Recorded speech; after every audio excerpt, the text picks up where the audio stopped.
El cielo de Bogotá colgaba bajo y gris, como una manta pesada y húmeda que amenazaba con deshacerse en llovizna en cualquier momento. Dentro del pequeño apartamento en el barrio de Teusaquillo, el frío parecía calar más hondo. Alejandro, un hombre de 38 años cuyos hombros anchos y manos callosas hablaban de una vida de trabajo físico, miraba fijamente la estufa de la cocina. Estaba inerte, silenciosa. A su lado, sobre la modesta mesa de madera, yacía el culpable, un papel de color rojo intenso, el aviso de suspensión del servicio de gas por falta de pago. 2 meses de retraso. Desde que la constructora lo despidió junto a una docena más por recortes de personal, cada día se había convertido en un acto de malabarismo financiero que rara vez terminaba en equilibrio. Papá, tengo hambre, la vocecita de Mateo, su hijo de 6 años, rompió el tenso silencio. El niño estaba sentado en el suelo, haciendo chocar 2 carritos de plástico con más resignación que entusiasmo. Sofía, de 10 años, estaba a su lado, leyendo un libro de la biblioteca del colegio. Ella no decía nada, pero levantó la vista, y en sus ojos grandes y oscuros, Alejandro vio la misma pregunta, matizada con una comprensión que le partía el alma. Ella sabía que las cosas no estaban bien. Ya casi, mis campeones. Papá está resolviendo, dijo Alejandro, forzando una sonrisa que no le llegó a los ojos. Se metió la mano en el bolsillo del pantalón. Un par de monedas. Contó mentalmente. No alcanzaba ni para un corrientazo para uno, mucho menos para los 3. Abrió la nevera. Había un poco de arroz del día anterior, 2 huevos, media cebolla y un tomate. Comida tenían. Lo que no tenían era fuego. La desesperación comenzó a treparle por la garganta, una sensación fría y asfixiante. Miró a sus hijos, sus 2 razones para levantarse cada mañana, para seguir buscando trabajo, para no rendirse. La carita redonda de Mateo, llena de una confianza ciega en que su padre todo lo podía solucionar. La mirada inteligente y preocupada de Sofía, que intentaba ser fuerte por él. No podía fallarles. No por algo tan básico como un almuerzo caliente. Entonces, una imagen lejana brilló en su mente. Un fin de semana, años atrás, antes de que su esposa los dejara, cuando la vida era más sencilla. Un paseo al Parque Nacional Natural Chingaza. Recordó una pequeña pipeta de gas para acampar, con un quemador que se enroscaba en la parte superior. La habían comprado para calentar agua para el café en la montaña. ¿Dónde la había guardado?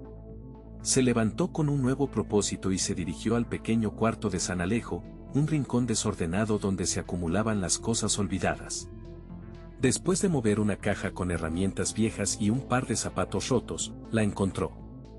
La pequeña bombona de gas azul, polvorienta pero intacta. La agitó. Todavía tenía gas. El corazón le dio un vuelco de alivio. A ver, tengo una idea, anunció, regresando a la sala con el artefacto en la mano. Hoy vamos a tener un almuerzo de aventura, ¿qué les parece si hacemos un picnic, diferente? Mateo dejó sus carritos y sus ojos se iluminaron. ¿Un picnic, afuera? Sí, señor. Un picnic urbano, confirmó Alejandro, comenzando a reunir las cosas que necesitaría, la olla más pequeña, los ingredientes, un par de platos de plástico, cubiertos y una tabla de picar. Sofía lo miraba con una mezcla de curiosidad y aprensión. Pero, papá, ¿dónde?, preguntó ella en voz baja. Tú confía en tu viejo, le guiñó un ojo. Buscaremos un buen lugar. Salieron a la calle, Alejandro cargando una bolsa de tela con su cocina improvisada y los niños siguiéndolo de cerca. El aire frío les golpeó la cara. El ruido de los buses, los pitos de los carros y el murmullo constante de la ciudad los envolvió. Caminaron un par de cuadras, buscando un lugar que fuera discreto, protegido del viento y de las miradas curiosas de la gente. Finalmente, encontró un rincón perfecto, un pequeño recoveco junto a la pared de ladrillo de un edificio de apartamentos, parcialmente oculto por un arbusto descuidado. No era ideal, pero era suficiente. Con la destreza de quien ha pasado años construyendo y reparando, Alejandro montó su campamento. Puso la pipeta en el suelo, enroscó el quemador, lo encendió con un fósforo y una pequeña llama azul cobró vida con un siseo tranquilizador. El sonido más hermoso que había escuchado en todo el día. Colocó la olla encima y echó un chorrito de aceite. Mientras picaba la cebolla y el tomate sobre la tabla de madera que sostenía en sus rodillas, sintió las miradas de algunos transeúntes. Algunos pasaban de largo, indiferentes. Otros reducían la velocidad, con expresiones que iban desde la lástima hasta la desaprobación. Alejandro mantuvo la cabeza gacha, concentrado en su tarea, ignorándolos a todos. Su mundo, en ese momento, se reducía a esa pequeña llama y a las dos caritas que lo observaban sentados en el escalón de cemento. «Papá, la gente nos está mirando», susurró Sofía, encogiéndose un poco. Alejandro levantó la vista, le sonrió y le dijo con voz suave pero firme: «No importa, mi amor. No estamos haciendo nada malo. Solo un padre preparándole el almuerzo a sus hijos. Que miren lo que quieran». El olor de la cebolla y el tomate friéndose comenzó a flotar en el aire, una fragancia casera y reconfortante en medio del asfalto frío. «¿Huele rico, papá, ya casi?», preguntó Mateo, moviendo las piernas con impaciencia. «Ya casi, campeón». Unas cuadras más allá, Elena, una estudiante de comunicación social de la Universidad Javeriana, caminaba arrastrando los pies. Acababa de salir de una clase de 3 horas sobre narrativa audiovisual y solo quería llegar a su apartamento para tomar un café. Al doblar la esquina, la escena la detuvo en seco. Un hombre, arrodillado en la acera, cocinando en una pequeña estufa de camping. A su lado, 2 niños esperaban pacientemente. Su primer impulso fue de compasión mezclada con un prejuicio rápido, una historia de pobreza que ya había visto antes en los noticieros. Pero algo la hizo quedarse, observando desde la otra acera. No era solo la pobreza. Era la dignidad en la postura del hombre. La forma cuidadosa en que rompía los huevos sobre el arroz. La concentración en su rostro. Y sobre todo, la manera en que se volvió hacia sus hijos y les sonrió, una sonrisa genuina, llena de un amor tan palpable que cruzó la calle y la golpeó en el pecho. Vio cómo la niña le devolvía una pequeña sonrisa tímida y el niño aplaudía suavemente. No era una escena de miseria, era una postal de resiliencia y amor incondicional. Con un movimiento casi instintivo, Elena sacó su celular del bolsillo. Se sintió un poco como una intrusa, una voyerista, pero una fuerza mayor la impulsaba. Abrió la cámara, ajustó el zoom para no ser demasiado invasiva y presionó el botón de grabar. Capturó el momento en que Alejandro servía la humeante comida en los 2 platos de plástico, asegurándose de que cada uno tuviera una porción igual de huevo. Capturó su voz diciendo: «Listo, a comer, que se enfría». Capturó la alegría pura en el rostro de los niños al recibir su almuerzo. Grabó durante casi 1 minuto, hasta que el padre se sentó junto a ellos y empezó a comer de la propia olla. Detuvo la grabación. Miró el video en su pantalla. La imagen era temblorosa, el sonido estaba lleno del ruido de la ciudad, pero la emoción era cruda, auténtica e increíblemente poderosa. Una lágrima solitaria rodó por su mejilla. Su dedo flotó sobre el icono de compartir, paralizado por el peso de la decisión.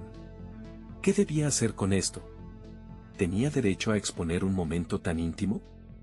Pero, al mismo tiempo, sentía que el mundo necesitaba ver aquello. Necesitaba ver que el amor de un padre podía convertir una acera fría de Bogotá en el restaurante más cálido del mundo. El apartamento de Elena era un pequeño santuario suspendido sobre el caos nocturno de Bogotá. Las luces de la ciudad parpadeaban abajo como un mar de estrellas caídas, pero ella no las veía. Su universo entero se había reducido a la pantalla brillante de su celular, donde la misma escena se repetía en un bucle silencioso. Alejandro, con la espalda encorvada por la concentración y no por la derrota, movía con destreza una espátula en la sartén improvisada. Sofía y Mateo, sentados en el escalón de cemento, lo miraban con una adoración que ninguna dificultad podía empañar. Elena había visto el video al menos 20 veces. Cada vez, un nudo diferente se formaba en su garganta. No era solo la crudeza de la situación, sino la abrumadora dignidad que emanaba de ella. En sus clases de comunicación social, habían hablado hasta el cansancio sobre la ética de la representación, el peligro del porno de miseria y la responsabilidad del comunicador. Habían debatido casos hipotéticos, analizado documentales premiados y criticado reportajes sensacionalistas. Pero nada la había preparado para el peso real de tener la historia de una persona real, vulnerable y anónima en la palma de su mano. Se levantó y caminó descalza por el frío suelo de madera, la pantalla del móvil iluminando su rostro ansioso. ¿Qué derecho tenía ella? Grabar había sido un impulso, una reacción visceral ante algo tan profundamente humano que sintió la necesidad de capturarlo, de no dejar que se desvaneciera en el ajetreo de la tarde. Pero compartirlo, eso era diferente. Eso era un acto deliberado. Sería como abrir una ventana a la vida de un extraño sin su permiso, exponiendo su momento más frágil al juicio impredecible y a menudo cruel del mundo digital. Podrían destrozarlo. Podrían llamarlo mal padre por tener a sus hijos en la calle. Podrían acusarlo de montar un espectáculo para dar lástima.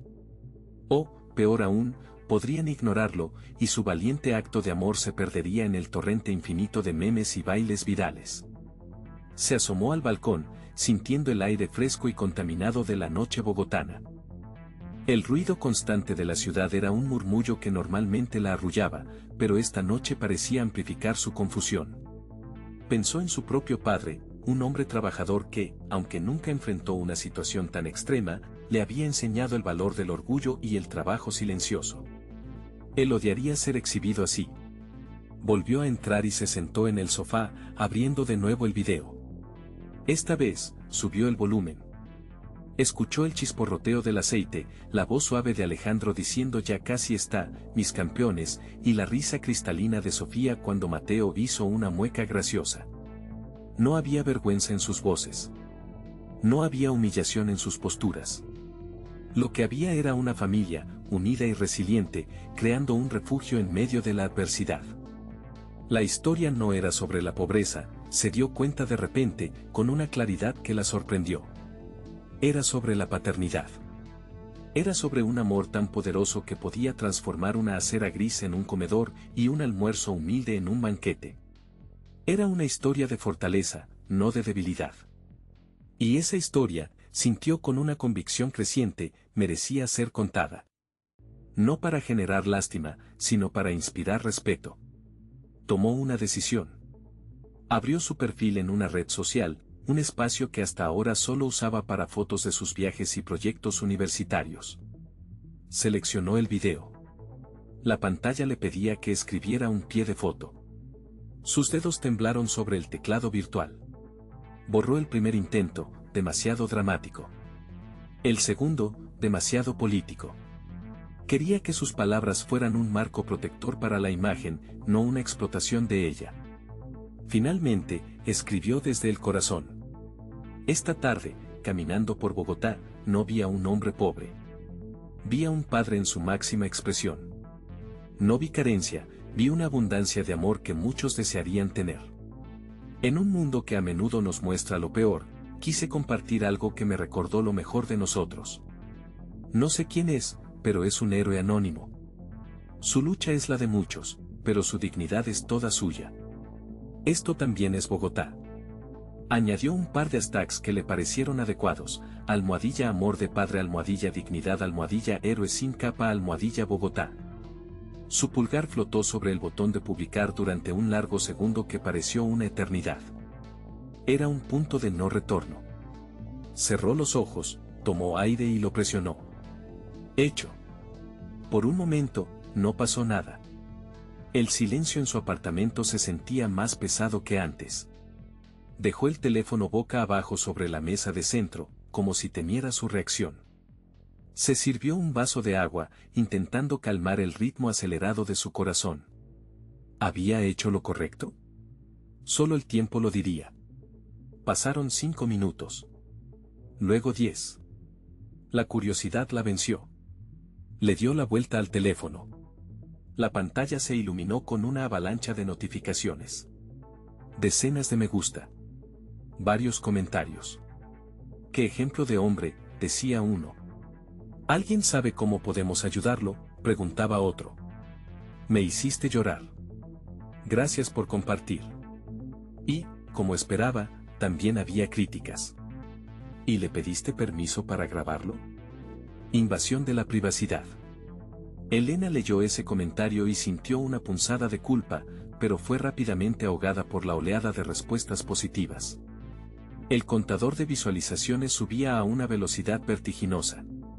500, 1200. 5000, 15000. El video estaba cobrando vida propia. Ya no era suyo. Pertenecía a la red, a la gente que lo compartía, que lo comentaba, que se conmovía. A kilómetros de allí, en un pequeño cuarto de un barrio humilde, Alejandro terminaba de leerle un cuento a sus hijos, ya dormidos. Les dio un beso en la frente a cada uno, apagó la única lámpara que funcionaba y se acostó en su propio colchón en el suelo, agotado pero en paz. No tenía idea de que, en ese mismo instante, su rostro se estaba convirtiendo en un símbolo de esperanza y resiliencia para miles de extraños, y que una tormenta digital, para bien o para mal, estaba a punto de desatarse sobre su vida. La mañana siguiente amaneció con el cielo de Bogotá cubierto por una capa de nubes grises, un reflejo perfecto del ánimo de Alejandro. La noche había sido larga, interrumpida por las vueltas que daba en su cama y el sonido sordo del hambre en su estómago, un hambre que había ignorado para asegurarse de que Sofía y Mateo tuvieran suficiente. Se levantó antes que los niños, moviéndose con un sigilo de autómata por el pequeño apartamento. El silencio era su única compañía, un silencio pesado que parecía amplificar la ausencia del siseo del gas en la estufa. Miró la estufa de camping, ahora fría y guardada en un rincón como un triste recordatorio de su derrota. Un sentimiento de vergüenza lo recorrió de nuevo. Ayer, en la calle, se había sentido fuerte, un león protegiendo a sus cachorros. Hoy, en la soledad de su hogar, solo se sentía expuesto y frágil. Después de dejar a los niños en la escuela pública del barrio, con arepas que había logrado calentar en un sartén sobre la pequeña parrilla de un vecino madrugador, Alejandro reanudó su rutina de buscar trabajo. Recorrió las calles del barrio Restrepo, conocido por sus fábricas de calzado y talleres. En cada puerta que tocaba, la respuesta era la misma, un no cortés, un estamos completos o un deje su hoja de vida y lo llamamos. Cada negativa era un pequeño golpe que iba minando la armadura que construía cada mañana. El aire frío y húmedo se le metía en los huesos, y el murmullo de la ciudad parecía burlarse de su esfuerzo silencioso. Regresó a su edificio al mediodía, con las manos vacías y el espíritu por el suelo. Mientras subía las escaleras hacia su apartamento en el tercer piso, escuchó su nombre. Vecino, don Alejandro, era la voz de doña Carmen, una mujer mayor que vivía en el segundo piso, siempre al tanto de todo lo que ocurría en el edificio. Salió a su encuentro con su celular en la mano y una expresión indescifrable, una mezcla de preocupación y excitación. Vecino, qué pena molestarlo, pero, ¿usted ya vio esto?, preguntó, acercándole el teléfono. En la pantalla, Alejandro vio una imagen que le heló la sangre. Era él. Estaba en la acera, agachado sobre la pequeña estufa, sirviendo la sopa en los platos de sus hijos. La cámara temblaba ligeramente, capturando el vapor que se elevaba de la olla y la mirada concentrada en su rostro. Era una imagen íntima, un momento de desesperación y amor que él creía privado. ¿Qué es esto?, balbuceó, incapaz de apartar la vista de la pantalla. ¿De dónde sacó eso, doña Carmen? Ay, mijo. Está por todo el internet. En el Facebook, en el WhatsApp, me lo mandó mi nieto esta mañana, explicó ella, bajando la voz. Dice que usted es un héroe, que es un ejemplo de padre, tiene miles y miles de vistas. Las palabras de doña Carmen no registraban. Héroe. Ejemplo. Él no se sentía así. Se sentía humillado. Su pobreza, su lucha, su momento más vulnerable, convertido en un espectáculo para extraños. Una ola de calor le subió por el cuello hasta la cara.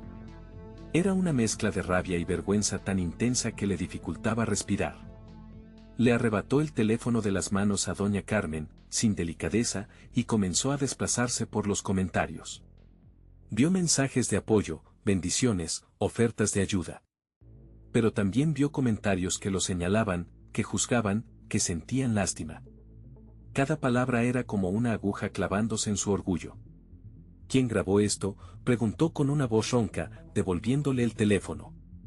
Su mente acelerada trataba de recordar las caras de la gente que pasó ayer. ¿Quién se había atrevido a violar su privacidad de esa manera? No sé, vecino.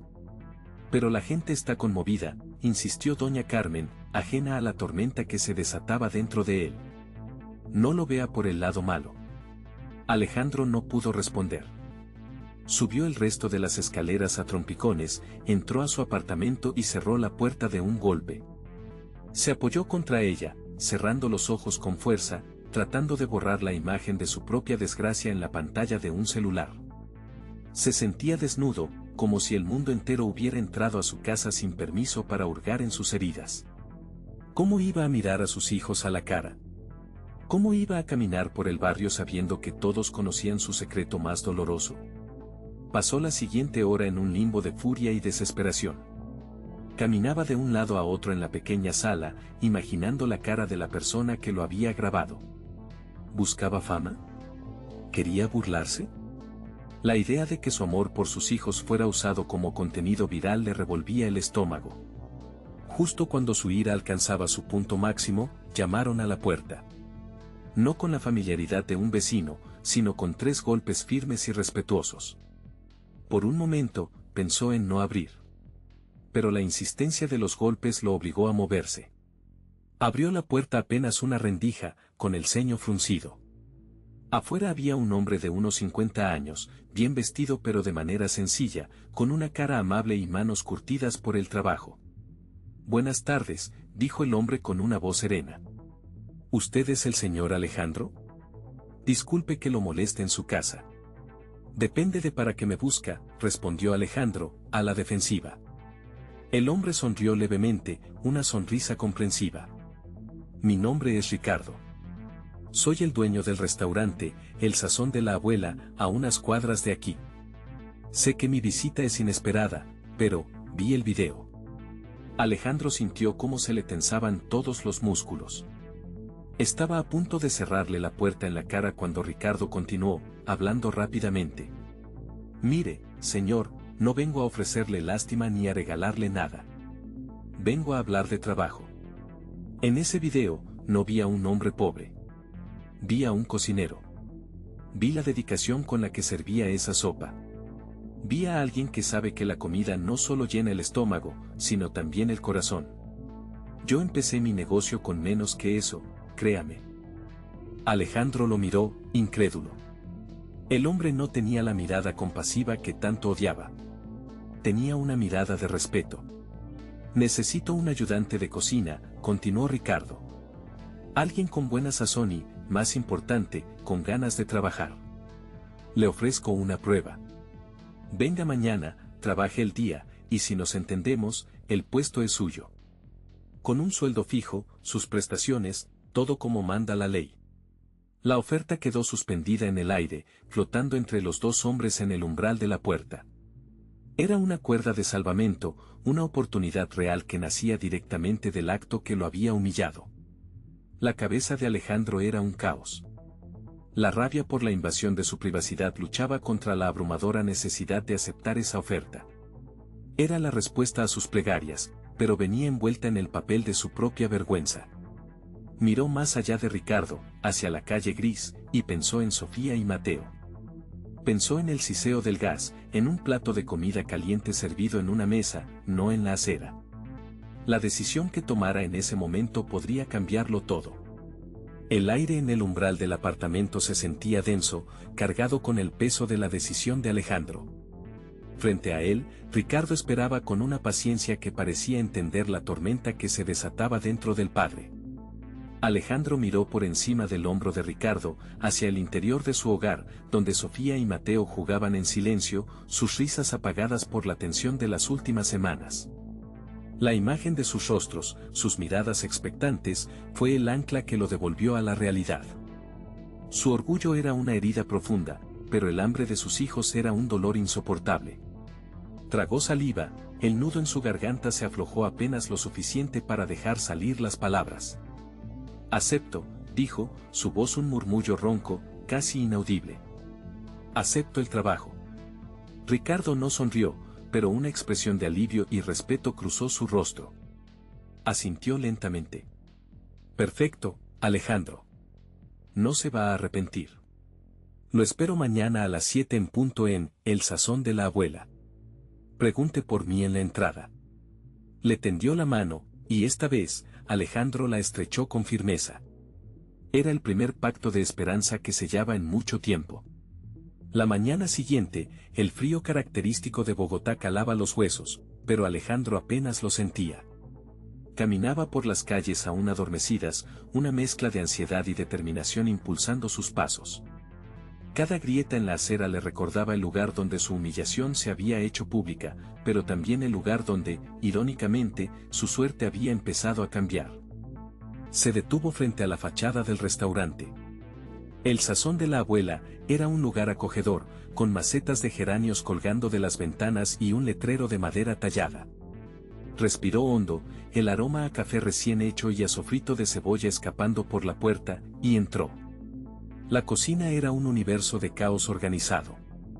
El siseo de las planchas, el repiqueteo de los cuchillos contra las tablas de cortar y un torbellino de voces y órdenes llenaban el aire. Ricardo lo recibió con un gesto y lo guió a través del laberinto de acero inoxidable. Alejandro, te presento al equipo. Le señaló a una mujer mayor, de brazos fuertes y mirada severa, que supervisaba una olla gigante. Ella es Doña Luz, la jefa de cocina. Lo que ella diga, es ley. Doña Luz lo evaluó de arriba abajo, un gruñido fue su único saludo. A su lado, un joven llamado Javier picaba cilantro a una velocidad vertiginosa. Levantó la vista, una sombra de escepticismo en sus ojos.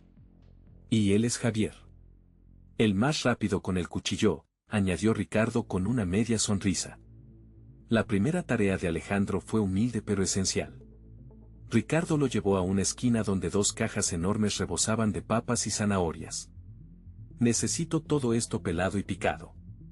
En Bruno y sé fino. ¿Sabe lo que es?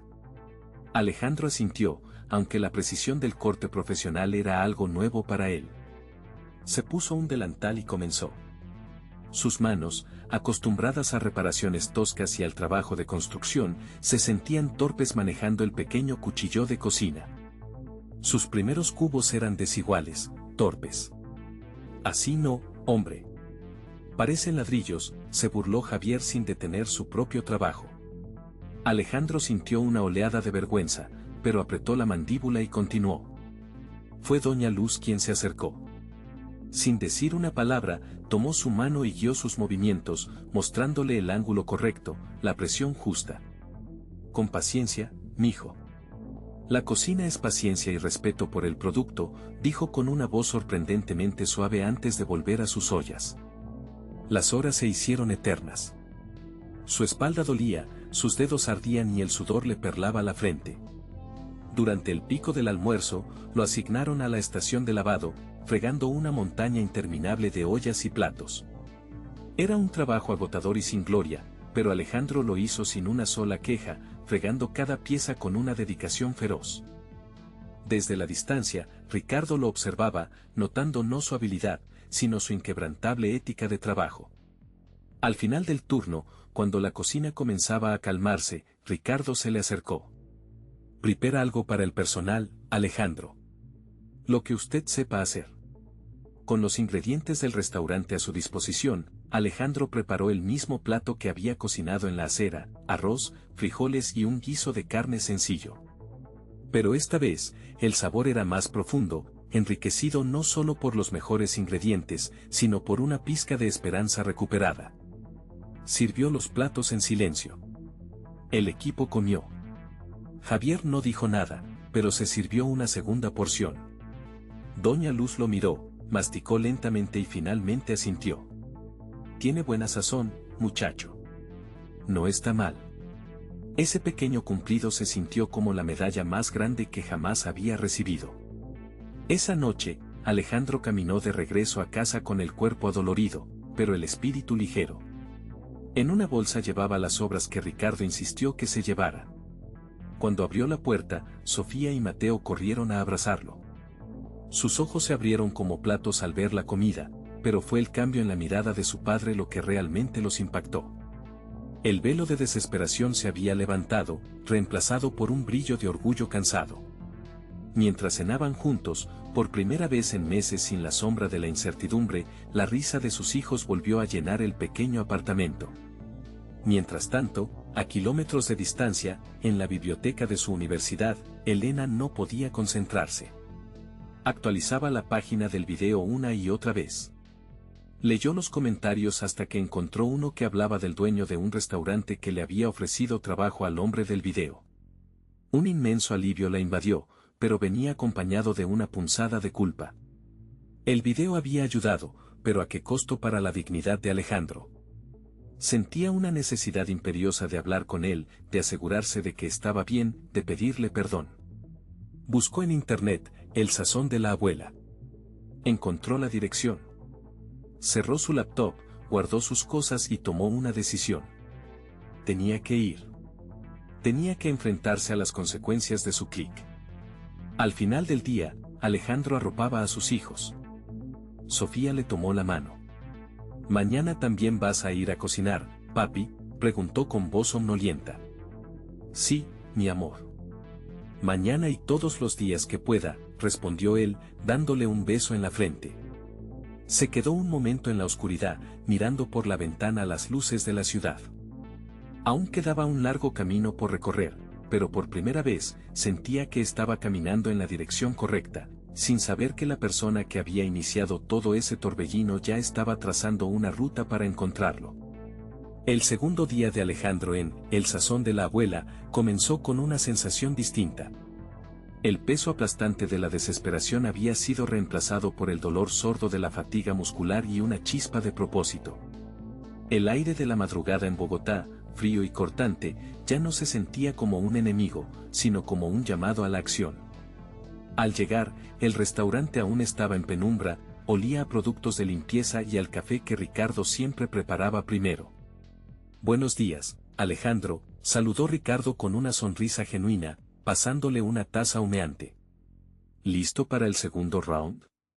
«Listo, don Ricardo». «Y gracias por esto», dijo Alejandro, sintiendo el calor de la cerámica entre sus manos. Era un gesto pequeño, pero significaba un mundo. Significaba pertenencia. Doña Luz ya estaba en su dominio, la cocina, moviéndose con una eficiencia que rayaba en lo militar. Lo miró por encima de sus gafas. ¿Durmió algo o se quedó pensando en cómo pelar 1000 papas sin cortarse un dedo? Alejandro esbozó una media sonrisa. «Un poco de las dos, doña Luz. Pero traje mis 10 dedos completos». Ella emitió un gruñido que podría interpretarse como aprobación. «Bien. Hoy no hay papas. Hay cebollas. Quiero un brunoise perfecto. Si veo un solo trozo disparejo, se va todo a la basura y empieza de nuevo. Javier le enseñará». Javier, que hasta el día anterior lo había mirado con una mezcla de curiosidad y desconfianza, asintió. «Venga, maestro. La cebolla es traicionera, llora uno más que en velorio si no la sabe tratar». La mañana transcurrió entre el aroma picante de las cebollas, el siseo del aceite en las sartenes y las instrucciones precisas de doña Luz. Alejandro aprendió a moverse en el espacio reducido, a anticipar las necesidades de los demás, a escuchar el ritmo de la cocina. Javier, a su lado, resultó ser un buen maestro, paciente a su manera. Le mostró cómo sujetar el cuchillo, el movimiento de muñeca para picar rápido y seguro. Por primera vez en mucho tiempo, Alejandro se sintió parte de un equipo. El apodo de «el del video» parecía desvanecerse, reemplazado por el de un aprendiz dispuesto. El servicio del almuerzo fue un torbellino controlado. Los pedidos llegaban sin cesar, las voces se alzaban, el calor se intensificaba. Alejandro, encargado de las tareas preparatorias y el emplatado de las guarniciones, se movía con una concentración feroz. Cada plato que salía era una pequeña victoria. Veía las caras de satisfacción de los clientes a través del pasaplatos y sentía una punzada de orgullo. Fue justo cuando la marea de comensales comenzaba a bajar, dejando tras de sí un oleaje más suave de clientes de café y postre, que la campana de la puerta principal sonó de nuevo. Alejandro no le prestó atención, concentrado en limpiar su estación. ¿Alejandro? La voz de Ricardo lo sacó de su trance. Te buscan. Alejandro se secó las manos en el delantal y se asomó por el vano que conectaba la cocina con el comedor. Y entonces la vio. De pie junto al mostrador, con la mirada nerviosa y apretando la correa de su bolso, estaba la chica del teléfono. El aire se le congeló en los pulmones. El ritmo frenético de la cocina se detuvo abruptamente en su cabeza, reemplazado por un silencio pesado y zumbante. Era ella. La arquitecta de su humillación y, paradójicamente, de su salvación. Su rostro, antes una mancha anónima en su memoria, ahora era nítido y real. Vio la juventud en sus facciones, la culpa en sus ojos. Pero nada de eso importaba. Lo único que Alejandro podía ver era el recuerdo de sí mismo, arrodillado en la acera, sintiendo el peso de 1000 miradas invisibles a través de una pantalla. «Sal un momento», le indicó Ricardo en voz baja, notando la rigidez en su postura. «Tómate un respiro». Con pasos lentos y pesados, como si caminara contra una corriente, Alejandro salió de la cocina. Doña Luz y Javier lo observaron en silencio, intercambiando una mirada de súbita comprensión. La pieza que faltaba en el rompecabezas de su nuevo compañero acababa de encajar. Elena sintió que el corazón le martillaba contra las costillas cuando lo vio acercarse. Era más alto de lo que recordaba. Su rostro, ahora sin la sombra de la desesperación, estaba marcado por una dureza que no esperaba. «Hola», murmuró ella, su voz apenas un susurro. «Yo, soy Elena». Alejandro no respondió. Solo la miró, sus ojos oscuros e indescifrables. El silencio se estiró, cargado de todo lo no dicho. «Yo, grabé el video», continuó, forzándose a hablar. Quería pedirte perdón. No tienes idea de cuánto lo siento. Nunca quise causarte problemas, ni humillarte. Lo juro. Solo vi a un padre increíble cuidando a sus hijos y, me conmovió. Pensé que la gente debía verlo, ver ese amor».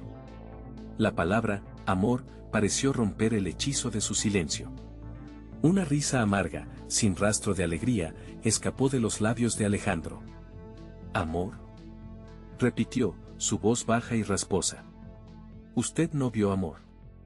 Usted vio mi peor momento y lo convirtió en un espectáculo. ¿Sabe lo que se siente? ¿Sabe lo que es tener que explicarles a tus hijos por qué todo el mundo los mira en la calle, por qué sus amigos en la escuela les preguntan si somos pobres? ¿Sabe lo que es sentir que perdiste lo único que te quedaba, tu dignidad?». Las palabras lo golpearon como piedras. Las lágrimas asomaron a los ojos de Elena. «Lo sé, y no hay excusa. Fui una tonta, una impulsiva. Pero cuando vi que don Ricardo te había encontrado gracias a eso, pensé que tal vez el fin justifica los medios». La interrumpió él, su voz cargada de un dolor helado. «Sí, tengo un trabajo. Gracias. Y le doy gracias a Dios por eso, porque mis hijos van a comer. Pero usted no tenía derecho. No tenía derecho a usar mi vida, mi necesidad, para tu momento de inspiración. Me expusiste a mí y a mis hijos ante todo el mundo sin preguntar, sin pensar». Alejandro respiró hondo, luchando por mantener la compostura. No quería gritar, no quería montar una escena en el lugar que le había dado una oportunidad. Miró a Elena, que ahora lloraba en silencio, y por un instante, vio a una chica joven y arrepentida, no a un monstruo sin rostro. «Agradezco que este trabajo haya salido de todo esto», dijo finalmente, su tono más calmado pero igual de firme. «Pero no me pidas que te agradezca por el video. No puedo. Quizás nunca pueda. Ahora, si me disculpas, tengo que volver a trabajar». Sin esperar respuesta, se dio la vuelta y regresó a la cocina, dejando a Elena de pie, sola en medio del restaurante. Ricardo la miró con compasión y le hizo un gesto con la cabeza, una despedida silenciosa. Ella sintió, se secó las lágrimas con el dorso de la mano y salió a la bulliciosa calle de Bogotá, sintiendo el peso de sus acciones más que nunca. De vuelta en el calor de la cocina, el silencio era denso. Javier estaba ocupado limpiando una plancha, dándole la espalda. Doña Luz se acercó a Alejandro, que estaba de pie, mirando fijamente la tabla de cortar. No dijo nada sobre lo que acababa de presenciar. En su lugar, le puso un manojo de cilantro fresco al lado. Pícalo, dijo con su voz de siempre, áspera y directa. El ajíaco no espera a nadie. Era una orden. Una simple tarea. Pero en ese momento, fue un ancla. Un regreso a la realidad, al trabajo, al propósito. Alejandro tomó el cuchillo, su agarre firme. Y mientras la hoja afilada se movía rítmicamente sobre las hojas verdes, cada corte era una forma de canalizar la tormenta que rugía en su interior. Tenía un trabajo. Tenía un futuro. Pero el pasado acababa de recordarle el precio que había tenido que pagar. El aire de la mañana en Bogotá tenía ese filo frío y húmedo que se metía en los huesos, pero para Alejandro, el calor del taller de carpintería siempre había sido un refugio. El olor a pino recién cortado, el zumbido constante de la sierra y el tacto áspero de la madera eran la sinfonía de su vida. Durante 8 años, ese lugar había sido más que un trabajo, era la garantía de que Sofía y Mateo tendrían un plato de comida en la mesa, cuadernos nuevos al inicio del año escolar y, de vez en cuando, una salida al cine. Alejandro era un hombre de manos callosas y orgullo silencioso, un artesano que encontraba su valía en la solidez de una silla bien hecha o en el acabado liso de un armario. Esa mañana, sin embargo, el aire en la oficina de su jefe, don Carlos, era más gélido que el de la calle. Don Carlos, un hombre usualmente jovial y con virutas de madera pegadas a su suéter, tenía la mirada fija en unos papeles sobre su escritorio, evitando los ojos de Alejandro. Lo siento, Alejo, comenzó, y el apodo familiar sonó extrañamente formal. Las importaciones baratas nos están matando. Los pedidos grandes se han ido con la competencia. He aguantado todo lo que he podido, recortando por aquí y por allá, pero ya no da. Tengo que reducir personal. Eres el último que entró. Las palabras se suspendieron en el aire, pesadas e irrevocables. Alejandro sintió un vacío en el estómago. 8 años. El último en entrar. Miró sus manos, las mismas que habían ensamblado cientos de muebles, ahora inertes sobre sus rodillas. No había enojo, solo una helada sensación de incredulidad. Asintió lentamente, incapaz de formular una respuesta. Recogió su liquidación, una suma que se sentía insultantemente pequeña para casi una década de su vida, y salió del taller sin mirar atrás, el familiar olor a pino ahora asfixiante. Los primeros días fueron un espejismo de normalidad. Alejandro se levantaba a la misma hora, preparaba el desayuno para los niños y los llevaba al colegio. Pero en lugar de ir al taller, recorría la ciudad. Dejó su hoja de vida en obras de construcción, en otros talleres de carpintería, en fábricas. Las respuestas eran siempre las mismas: no estamos contratando, deje sus datos, nosotros lo llamamos, la situación está difícil para todos. Cada puerta cerrada era un pequeño golpe a su espíritu, cada no, un eco de las palabras de don Carlos. El dinero de la liquidación se escurría como agua entre sus dedos. Primero fue el pago del arriendo, luego los servicios, el mercado. Empezó a hacer malabares. Ya no había pollo en el almuerzo, solo huevos y arroz. Las galletas que Mateo tanto amaba desaparecieron de la alacena. Sofía, con sus 10 años y una perspicacia que a veces lo desarmaba, lo notó. «Papá, ¿por qué ya no compramos yogur?», preguntó una tarde mientras hacían las tareas. Alejandro forzó una sonrisa. «Es que leí que mucha azúcar es mala, mi amor. Mejor fruta, ¿no crees?». Sofía lo miró con sus ojos grandes y oscuros, asintiendo sin estar del todo convencida. Él sabía que no la engañaba, y esa pequeña mentira le pesó más que todo un día de búsqueda infructuosa. Las semanas se convirtieron en un mes, luego en 2. La desesperación comenzó a roer los bordes de su optimismo. Vendió su vieja caja de herramientas, una reliquia de su padre. Luego, el televisor. Cada venta era una claudicación, una pieza de su vida normal sacrificada en el altar de la supervivencia. Los vecinos, que antes lo saludaban con un «¿qué más, Alejo?». Mucho trabajo, ahora desviaban la mirada, incómodos ante su presencia constante en el edificio a media mañana. La vergüenza era un compañero constante. Se sentía como un fracaso, no solo como proveedor, sino como padre. Por las noches, cuando Sofía y Mateo dormían, se sentaba en la pequeña sala de su apartamento en el barrio La Perseverancia. Desde la ventana se veían las luces de la ciudad extendiéndose hacia los cerros, un mar de oportunidades del que él se sentía excluido, náufrago en su propia orilla. Recordaba a su esposa, a quien había perdido años atrás, y se preguntaba si ella estaría decepcionada de él. Le había prometido cuidar de sus hijos, y sentía que les estaba fallando. La última llamada fue a la empresa del gas. Llevaba 2 meses de retraso. Una voz impersonal y automatizada le informó que su cuenta estaba en mora y que, de no realizar el pago en las siguientes 24 horas, el servicio sería suspendido. Colgó el teléfono. Revisó su billetera, unos pocos billetes arrugados, suficientes para el pan del desayuno y quizás algo para el almuerzo. Miró la estufa, su aliada en la cocina, ahora convertida en una amenaza silenciosa. Esa noche, acostó a los niños como siempre. Les leyó un cuento, les dio un beso en la frente y apagó la luz de su cuarto. El silencio del apartamento era abrumador. Se sentó en la mesa de la cocina, la misma que él había construido, y apoyó la cabeza entre las manos. No lloró. Estaba más allá de las lágrimas, en un lugar de resignación fría y dura. El fracaso ya no era una sensación, era un hecho tangible, tan real como la estufa que mañana estaría fría. Al día siguiente, el sol se filtraba por la ventana, indiferente a su angustia. Sofía y Mateo se levantaron con el hambre inocente de la niñez.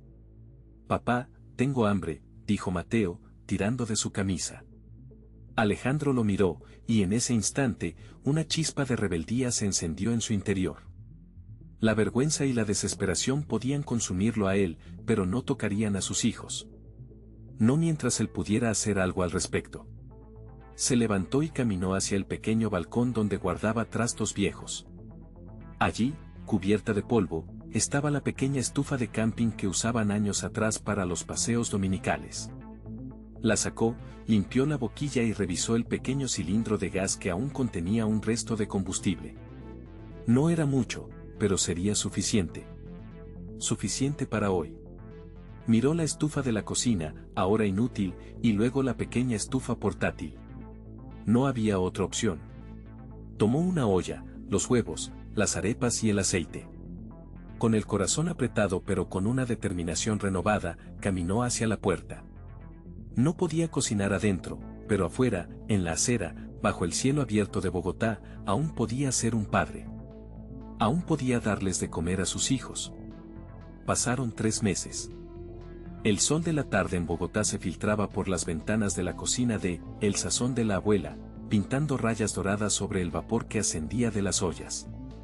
La cacofonía de sartenes, órdenes cantadas y risas se había convertido en la banda sonora de la nueva vida de Alejandro.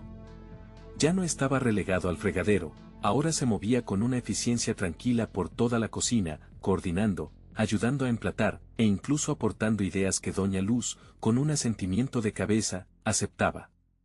Se había ganado su lugar, no solo como empleado, sino como parte de la pequeña y ruidosa familia del restaurante. Javier y él habían desarrollado una amistad basada en el respeto mutuo y un humor compartido en medio del caos diario. Sus hijos, Sofía y Mateo, habían recuperado el brillo en sus ojos y el color en sus mejillas. Cada noche, al volver a casa, ya no llevaba solo sobras, sino la seguridad de un sueldo, la dignidad del trabajo y, sobre todo, la paz de saber que podía proveer para ellos. El fantasma del gas cortado y la estufa de camping en la acera se había desvanecido, aunque la cicatriz de la humillación permanecía, más tenue, pero todavía presente. Una tarde de martes, durante la calma que precedía al servicio de la cena, Ricardo lo llamó a su pequeña oficina. Alejandro entró, secándose las manos en el delantal, y se detuvo en seco. Sentada frente al escritorio de Ricardo, con las manos entrelazadas sobre su regazo, estaba Elena. La tensión llenó el aire al instante, pero era diferente a la última vez. No había hostilidad en la mirada de Alejandro, solo una cautela cansada. Elena, por su parte, no parecía desolada, sino nerviosa y extrañamente resuelta. Alejandro, por favor, siéntate, dijo Ricardo con voz suave, señalando la otra silla. Elena tiene algo que quiere mostrarte. Y quiero que sepas que yo estoy de acuerdo con esto. Alejandro se sentó, con la espalda rígida, sus ojos fijos en Elena. Ella tomó una respiración profunda, como si se preparara para un salto al vacío, y giró una computadora portátil que estaba sobre el escritorio para que él pudiera verla. En la pantalla había una página web con un diseño simple y limpio. El título decía, un taller para Alejandro, reconstruyendo sueños, tabla por tabla. Debajo, había una foto de él, una que Ricardo le había tomado la semana pasada en la cocina, donde salía sonriendo mientras explicaba algo a Javier. No era la foto humillante del video viral. Era una imagen de un hombre en su elemento, digno y trabajador. Debajo, un texto narraba su historia, su habilidad como carpintero, su amor por sus hijos, su lucha contra el desempleo, todo contado con un respeto y una admiración que lo conmovieron. Hablaba de su resiliencia, no de su desesperación. Yo, no podía simplemente vivir con haberte causado tanto dolor, comenzó Elena, su voz temblaba ligeramente, pero no flaqueó. Una disculpa no era suficiente. Ese video que te hizo tanto daño también generó una ola de compasión. Miles de personas preguntaban cómo podían ayudar. Al principio lo ignoré, avergonzada. Pero luego pensé que tal vez podía usar esa atención, esa energía, para reparar de verdad el daño que hice. Desplazó la página hacia abajo. Había una sección de recaudación de fondos. La barra de progreso indicaba que ya habían alcanzado casi la mitad de la meta.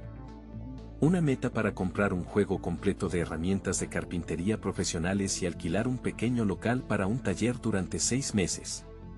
Hablé con Ricardo, continuó Elena, mirando a Alejandro directamente a los ojos, sin esconderse. Le pedí permiso para contactarte a través de él. Le expliqué mi idea. Él me ayudó a escribir tu historia de la manera correcta. Todo el dinero es tuyo. La cuenta está a tu nombre. Si quieres, puedo borrar todo esto ahora mismo y desaparecer. No tienes ninguna obligación. Pero quería darte de vuelta no solo un trabajo, sino tu vocación. Lo que te fue arrebatado. Alejandro se quedó en silencio, mirando la pantalla. Leyó los comentarios de los donantes. Fuerza, Alejandro. Los buenos padres mueven el mundo. Desde Medellín, un pequeño aporte para ese gran artesano. Que tus hijos vean a su padre cumplir sus sueños.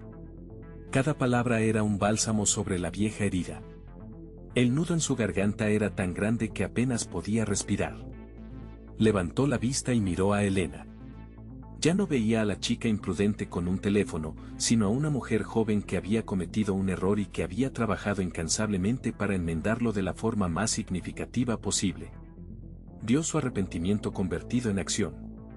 Y en ese momento, la última brasa de resentimiento que quedaba en su corazón se extinguió. Lentamente, asintió. Gracias, susurró, la voz ronca por la emoción. Gracias, Elena. Ricardo, que había observado todo con una sonrisa paternal, le dio una palmada en el hombro. Y tengo una idea para el local, dijo. El almacén trasero del restaurante no lo uso para casi nada. Es tuyo, sin costo, por el primer año. Considera el alquiler pagado por adelantado por todo tu esfuerzo aquí. 6 meses después, el aire detrás de El Sazón de la Abuela olía a una mezcla de cedro recién lijado y el guiso de frijoles de Doña Luz. En el antiguo almacén, ahora transformado en un taller luminoso y ordenado, Alejandro le daba los toques finales a una cuna de madera. El sol de la mañana entraba por una ventana que él mismo había instalado, iluminando el serrín que flotaba en el aire como polvo de oro. Sofía y Mateo jugaban en una esquina, en una pequeña mesa y sillas que su papá les había construido como primer proyecto. Su risa era la música más dulce del taller. La puerta se abrió y entró Elena. Ya no había tensión entre ellos, solo la calidez de una amistad improbable. Llevaba 2 vasos de café humeante. Interrumpo al maestro en su santuario, bromeó, entregándole un vaso. Alejandro sonrió, una sonrisa amplia y genuina que le llegaba a los ojos. Nunca.